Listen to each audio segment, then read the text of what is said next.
Hi, welcome to my channel. This is Doreen, the Tennessee Vol Mom. And tonight we finally get to sit down with Brenda, who is the director for Keys to Serenity. She is the mother I talked about who lost her daughter to an opioid overdose. And tonight she's going to share her story about her organization, about her daughter, about what she's done in the community. I'm not going to give too much about her story. I'm going to let her share that. But Brenda and I have known each other for about 4 years now. We met through our local ADAM board director, alcohol, drug, and mental health. Is that correct, Brenda? I think it is. I get that confused all the time too. I am so confused because I'm from Lucas County, Ohio, and that was called, they had a different acronym, and I come to Summit County and it's a different acronym, so I get It's confused. basically a drug and mental health board is what it is. Yes, it's a drug it and is. mental health board.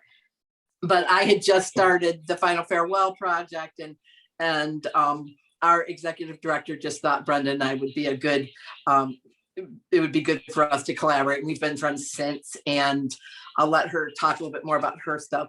But before we go any further, for those of you who haven't seen my other videos, I encourage everyone to go and watch the other videos that deal with recovery. I do have the interview with Tamara, who talks about her recovery story. And I have my video that is my response to Without a Crystal Ball, Katie Joy Paulson's tweet about Demi Lovato's recovery. I'm not going to go into that too much. You can watch the video to see my response and to see what her tweet is about. But I do want to thank Katie Joy, because without her tweet that was very unfortunate, I would not have started this series. So we have Tamara was the first one. Brenda is my second in my series. Tomorrow I am filming another individual who has an organization called the Packard Institute. It is Renard. And later in the week, I am filming a gentleman named Todd who runs Akron Say No to Dope. I'm actually going to be taking a little field trip to Akron Say No to Dope's boutique and filming that and making that a separate little video. And I'm going to be making this a ongoing series showing people in recovery and organizations, and maybe even sharing other families who have either lost loved ones or even people who are in recovery. Because I want to make sure, my goal, as I've shared in my other videos, is to, especially in my response to Katie Joy, is to make sure, and my first video ever about the Blended Bunch is to take care of misinformation. When I see misinformation out there, or I see issues in recovery being, I want to make sure people see what reality is. And I've seen good channels like Manda Pants share correct information. I want to make sure people see reality. And so that's why Brenda is here. And so I thank Brenda. I'm going to let her share her story. And then we'll talk a little bit more at the end. And Brenda, go ahead. Thank you for being with me tonight. Thank you for having me. So I started my organization, Keys to Serenity, in 2016 after I lost my daughter, Sheena Moore, to a fentanyl overdose. My daughter had many years of recovery from heroin, and she was very vocal on social media about what it felt like to struggle with addiction and to have that be your monkey on your back, basically. She had a very short relapse, and that relapse caused her first and fatal overdose. And when she lost her life on June 9, 2016, I knew I had to be open and honest about her death. And I was going to put it all out there because I knew she would want that. I was not wanted to continue the stigma involved with these overdose deaths. So many parents have to, were not honest about how their child died because of the stigma from their family and friends. I was not going to be one of those. Everybody knew that my daughter struggled with addiction. So I knew I had to put it out there, that she did relapse, and and relapse happened, and she would want people to know that. And so when she passed away, I knew that I did not, I want to do something in her honor. I knew if my going to lose my daughter had to die, that her death was not going to be in vain. We were going to do something about that. So first, I was in every position that a lot of other families were in 2016 here in this area. We were bombarded in 2016 with fentanyl and carfentanil here in Summit County, and so many of us were losing our children to this epidemic. So I was in the same situation financially, and you have all this big bag of garbage that comes along with these, along with the stigma that how to get custody of kids left behind and how to pay for. There's no insurance usually for things like this. Um, who would even think to have insurance for their child? Their adult children for something like this. So my family started a GoFundMe site and a GoFundMe page to help defray the cost of her final wishes. And when we did everything that we felt we needed for Sheena's final wishes, there was money left over, and I felt that that money needed to be paid forward to other families to help them out. So I started giving small donations out of what I had to help them too. And that's what started the whole Keys to Serenity. That not only would I give these small donations to these families, but more importantly, connect them and that we would connect, and that they would have somebody to talk to and connect with and grieve with, because unless you've lost a child, it's hard for other people to understand. And sometimes the only person that understands is another parent that has been there and felt that. So I started out with that, and I was going to just focus on that. But the more I got into, let's say, the recovery world, I started connecting with other organizations here in Summit County, in the Akron area, that dealt with getting people the help they needed. I started dabbling in that and helping people get into recovery, and I ended up getting my CDCA from the state of Ohio and my recovery coach training to be able to have the knowledge. I didn't have lived knowledge myself, but I had lived knowledge as being a parent of a child in substance use disorder. So, but when I was doing all that and realizing there was a lot of organizations out there doing that, there was more to this epidemic. What about the kids left behind? What about these kids that are being affected by family substance abuse? What about the grandparents that are raising these grandkids? There was no support out there, and I happen to be one of those grandparents raising grandchildren. My daughter left behind a little boy, and that I now have joint custody of. And how do we parent these kids again? What kind of support do we have? So I decided to branch off and kind of touch on the things that weren't being done around the community. There was enough people helping people in recovery, enough organizations, that there was nobody, like I said, helping these children that are affected by family substance abuse.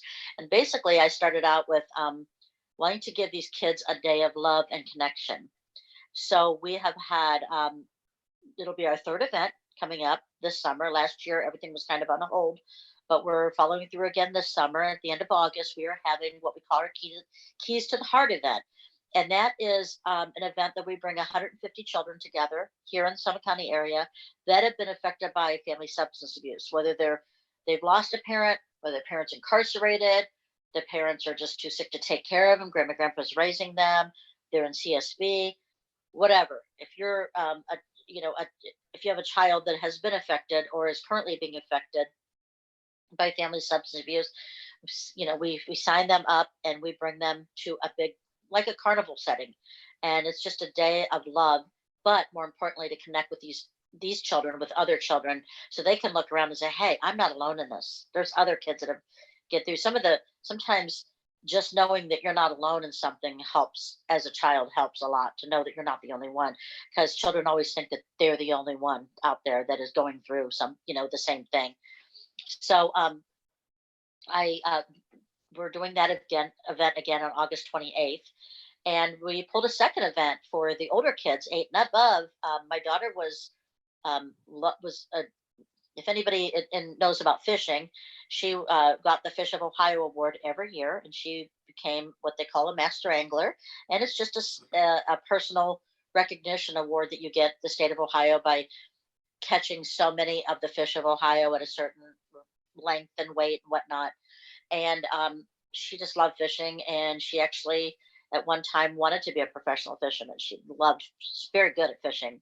And my son came up with the idea, is, hey, let's do a fishing event in her honor, and give these kids a love of fishing.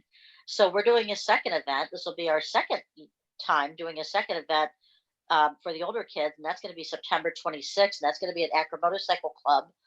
They own a pond on Smith Road, and they've been there 100 years, and I'm friends with many of the members, and this will be the second year that they're co-sponsoring this event too.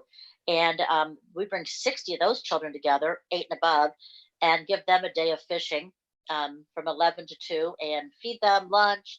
Akron U Bass Club comes out, and all the kids go home with a new rod and reel to continue their love of fishing. An event in August is also a free event for children and their caregivers, any child in any age that wants to come. And that is face painters and bounce houses and petting zoos and animal shows and kids jam radio. And every kid goes home with lots of free stuff. So that's another, that's the other big event. And that usually would have 150 children with that event in August, and we'll have 60 kids for the event in September.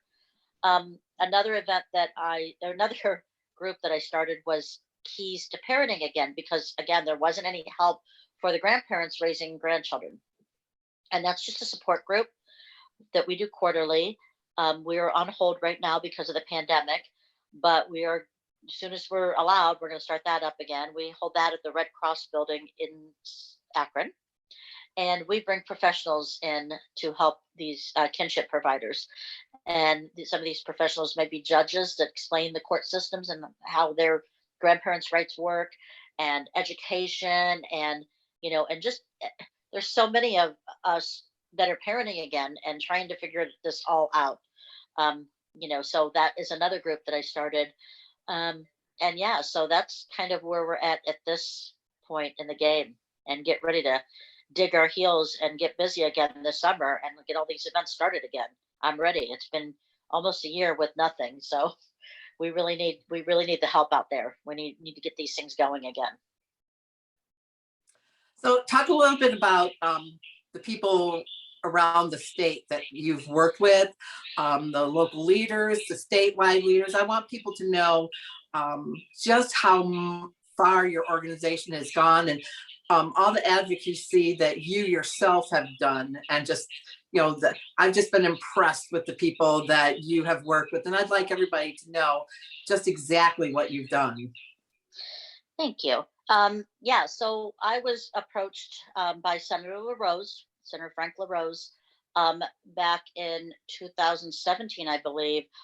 He introduced a bill, Senate Bill 1, which would make, in the state of Ohio, any drug dealer that was charged with trafficking that caused an overdose death with fentanyl or carfentanil be required a mandated sentence, and to have the fentanyl and carfentanil was actually a lower degree felony than heroin at the time, because when they made these laws, they didn't realize that something in such a small amount could be so deadly. So he had asked me to give testimony because my daughter's dealer was arrested for involuntary manslaughter. And they actually, when they found the second time, when he was on parole for previous incarceration, then was when made bail for my daughter's overdose death, and was rearrested while on bail for trafficking in carfentanil. So at the time when they tested these drugs, they actually had to lower the felony. It was just so crazy. So he asked me to go down and give the story of my daughter's story at the State House. And that's kind of what started. I knew nothing about politics at the time. And that's kind of what got me into knowing kind of how things work at the State House. So I went down a couple times and gave testimony on Senate Bill 1, and it ended up passing, and I was able to stand right next to Governor, um, not Governor DeWine, but Governor, uh, our governor at the time. I'm sorry, I I'm can't just even, drawing. I I can't remember either. I am just at a blank right now. Both Doreen and I both had our COVID vaccines last week or this week, and we both are suffering. Trust me, but we got through it. But anyways, I'm sorry, I apologize. But anyway, so I was able to stand next to him as he signed that bill.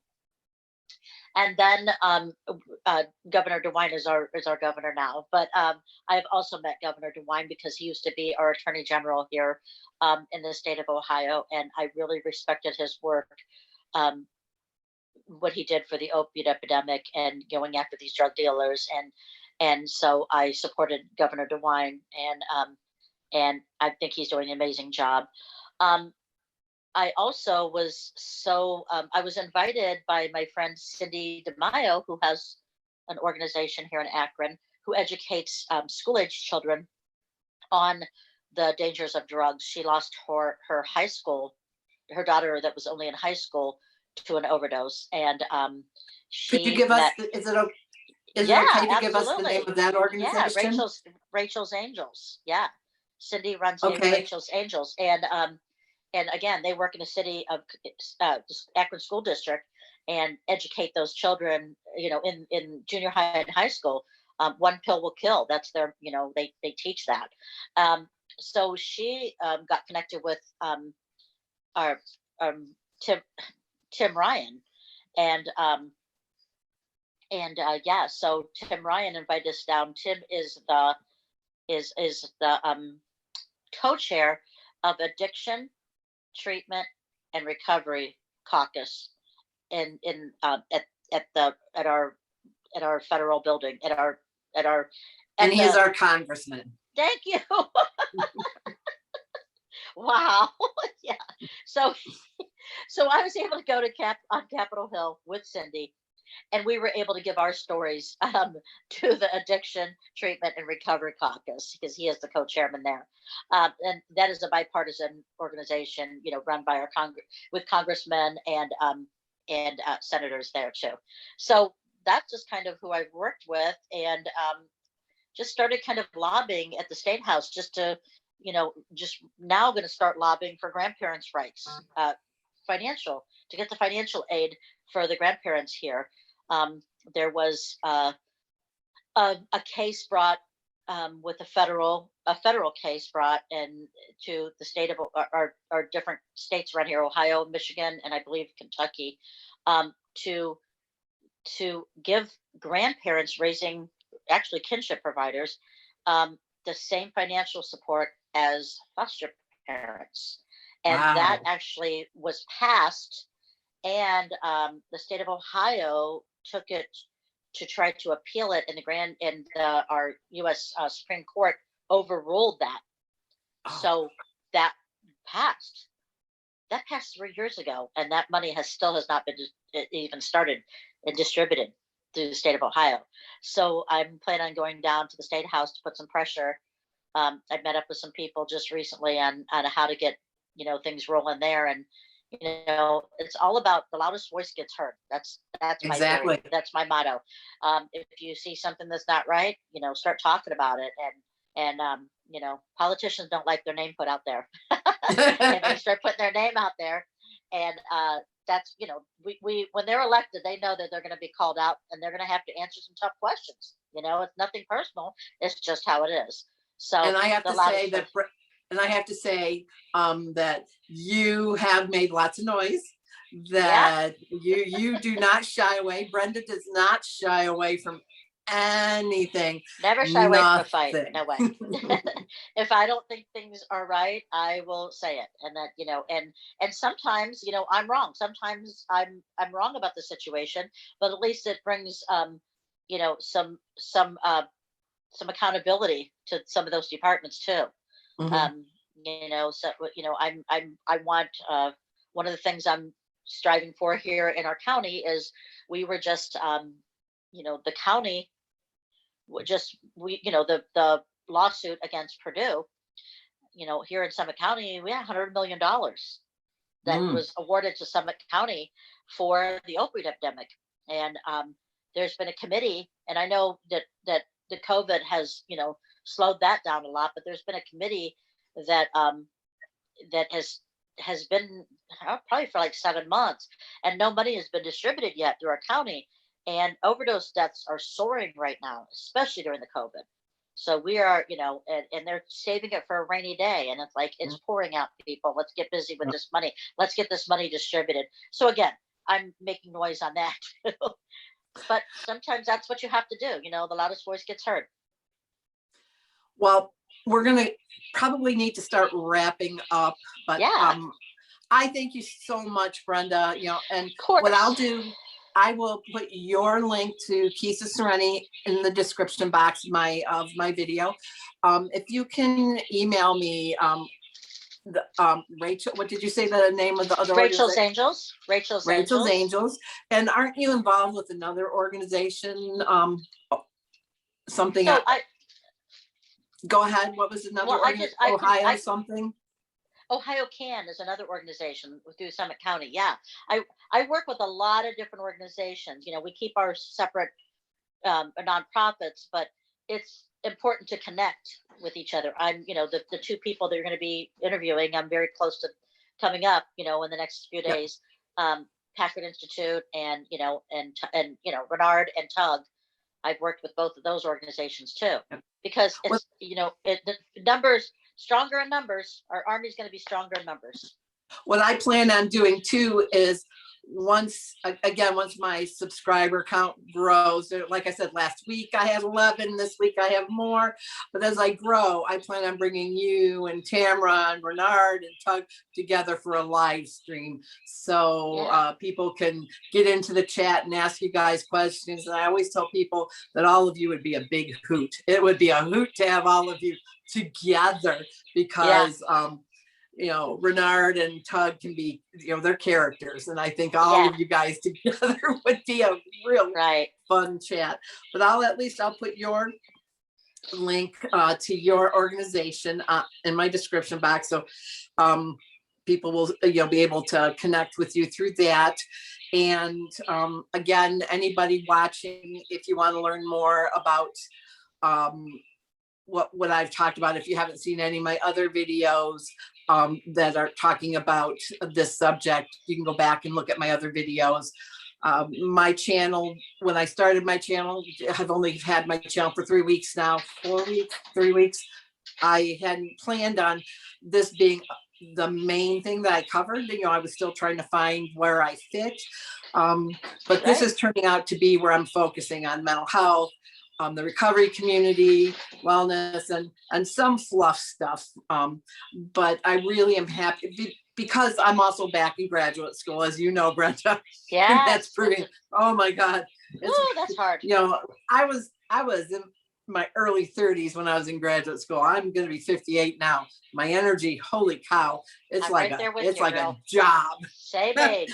But, so tough. I had another channel content creator who told me he'd like to see me, he thought it would be great for me to focus on a lot of these issues with my channel because of my professional experience of what I've done over the years, and plus my personal experience with stuff. So that's kind of where I'm going. I've had people, that have watched the videos and stuff tell me that this is where I'm going. And I'm finding that this is kind of where I really want to go.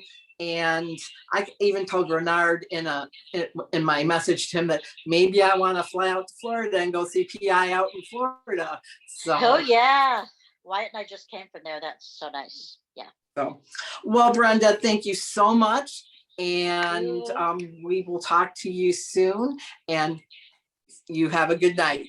Thank you. Thank you.